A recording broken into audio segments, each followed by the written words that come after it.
వర్షం విలువ తెలియాలంటే సమ్మర్లో వర్షం పడాల్సిందేనండి. వర్షాకాలంలో వర్షాలు పడుతుంటే వీటికి ఏం పని పట్టా ఉంటుంది, పొద్దుగుకులు పడుతూనే ఉంటుందని తిట్టేసుకుంటా ఉంటాము.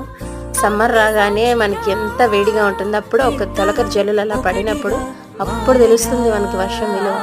నిన్న ఆఫ్టర్నూన్ అంతా కూడా మా దగ్గర వర్షం పడుతుందండి. ఎంత చల్లగా ఉందో అసలు, వర్షాన్ని ఎంత బాగా ఆస్వాదించాము.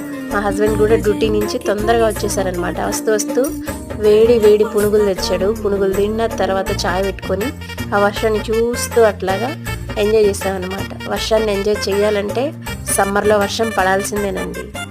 ఏమంటారు? మీకు సమ్మర్ సీజన్ ఇష్టమా, లేకపోతే రెయినీ సీజన్ ఇష్టమా, స్నో సీజన్ ఇష్టమా మీకు? నాకైతే సమ్మర్ అయితే ఇష్టం అండి. సమ్మర్ ఎంతైనా కూడా నేను భరించగలను, కానీ కొంచెం చల్లదనాన్ని కూడా నేను అస్సలు భరించలేను. ఎంత ఎంజాయ్ చేసినా ఇంట్లోకి వచ్చి చూసేసరికి రిగ్రెట్గా ఫీల్ అవుతామండి. ఎందుకో తెలుసా? అక్కడ కూర్చునే బదులు వచ్చి పని చేసుకుంటే పని అయిపోయేది